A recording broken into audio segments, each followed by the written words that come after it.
नमस्ते दोस्तों, मैं आपको सुनाने जा रही हूँ एक काली रात की डरावनी कहानी। और हाँ, मेरे इस चैनल को सब्सक्राइब कर लीजिए जिससे कि मेरी वीडियोस आप तक जल्द ही पहुँच जाए और आप सभी हॉरर स्टोरी का मजा उठा सके। आइए सुनते हैं एक हॉरर स्टोरी जो सबको डरने पर मजबूर कर दे। मुंजा गांव के बुजुर्गों की बातें अक्सर लोग मजाक में उड़ा देते हैं, पर कभी कभी वही कहानियां हकीकत का ऐसा भयावह रूप ले लेती हैं कि इंसान का रूह कांप उठता है। ये कहानी है महाराष्ट्र के एक छोटे से गांव पिंपल गांव की, जहां वर्षों पहले एक मुंजिया की आत्मा ने डेरा डाला था। पुणे में काम करने वाला रोहित एक लंबे अरसे बाद अपने पैतृक गांव पिंपल गांव लौटा था। शहर की चकाचौंध से दूर गांव की मिट्टी की खुशबू उसे खींच लाई थी। दादी की मौत के बाद घर सूना था। बस एक पुराना नौकर रामू ही वहां रह गया था। रामू काका, सब ठीक है ना? दादी की तबीयत अचानक कैसे बिगड़ी? बाबूजी, दादी बहुत दिनों से कहती थी कि उन्हें कोई देख रहा है। मुंजिया लौटा है, यही कहती थी। मुंजिया, वो क्या होता है? रामू कुछ नहीं बोला, बस डर के मारे कांपने लगा। पुराना पीपल रोहित ने गांव की गलियों में घूमना शुरू किया। तभी उसकी नजर घर के पिछवाड़े के पीपल के पेड़ पर पड़ी। बहुत पुराना, सूखा और अजीब सा दिखने वाला पेड़। दादी हमेशा कहती थी, उस पीपल के पास मत जाना, वहां कुछ है। रात को जब रोहित कमरे में था, उसे लगा जैसे कोई खिड़की के बाहर खड़ा है। झांकने पर कोई नहीं दिखा, लेकिन जमीन पर छोटे छोटे पैरों के निशान थे, जैसे किसी बच्चे के हों। सच्चाई की परतें अगली सुबह रामू काका ने बताया, मुंजिया वो होता है जिसकी मुंडन संस्कार से पहले मौत हो जाती है। उसका शरीर जलता है पर आत्मा नहीं। वो वहीं भटकता रहता है जहां उसका अंत अधूरा हो। वही मुंजिया यहाँ पीपल में बसा है। दादी की मौत से इसका क्या संबंध है? दादी ने मुंजिया को देखा था। वो उसकी माँ थी, उसी का बेटा जिसने बरसों पहले कुएं में कूदकर जान दे दी थी। पीपल के पास ही पुराना सूखा कुआं था जो अब झाड़ियों से घिरा हुआ था। गांव वाले कहते थे कि रात को वहां से बच्चे के रोने की आवाज आती है। रोहित ने तय किया कि वो इस रहस्य की तह तक जाएगा। रात को वो उस कुएं के पास गया। अचानक हवा चलने लगी और किसी ने उसका हाथ पकड़ लिया।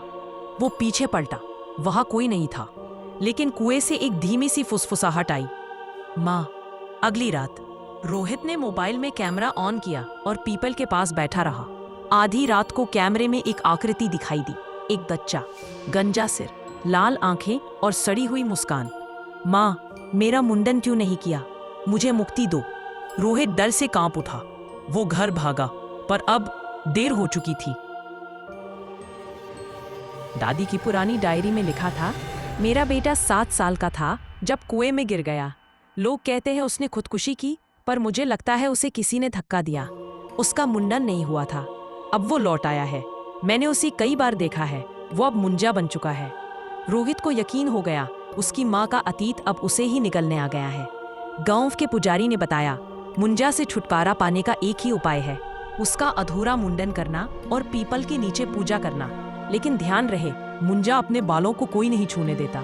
रोहित ने तैयारी की, पूरे गांव को बताया, लेकिन सब डर के मारे पीछे हट गए। अकेले ही रोहित ने पूजा की थाल सजाई। जैसे ही वो मुंजा के पास पहुंचा, चारों ओर तूफान उठ खड़ा हुआ। पेड़ हिलने लगे और मुंजा प्रकट हुआ। लाल चमकती आंखें, गूंजती हुई चीख, मुझे मत छूना, मैं तेरा कुछ नहीं बिगाड़ूंगा, लेकिन मेरे बाल मत काटना। रोहित ने हिम्मत कर मुंडन की ब्लेड उसके सिर पर लगाई। एक जोरदार चीख हुई और सब शांत हो गया। सुबह गांव वालों ने देखा, पीपल का पेड़ सूख कर गिर गया था। कुएं से अब कोई आवाज नहीं आती थी। रोहित ने राहत की सांस ली।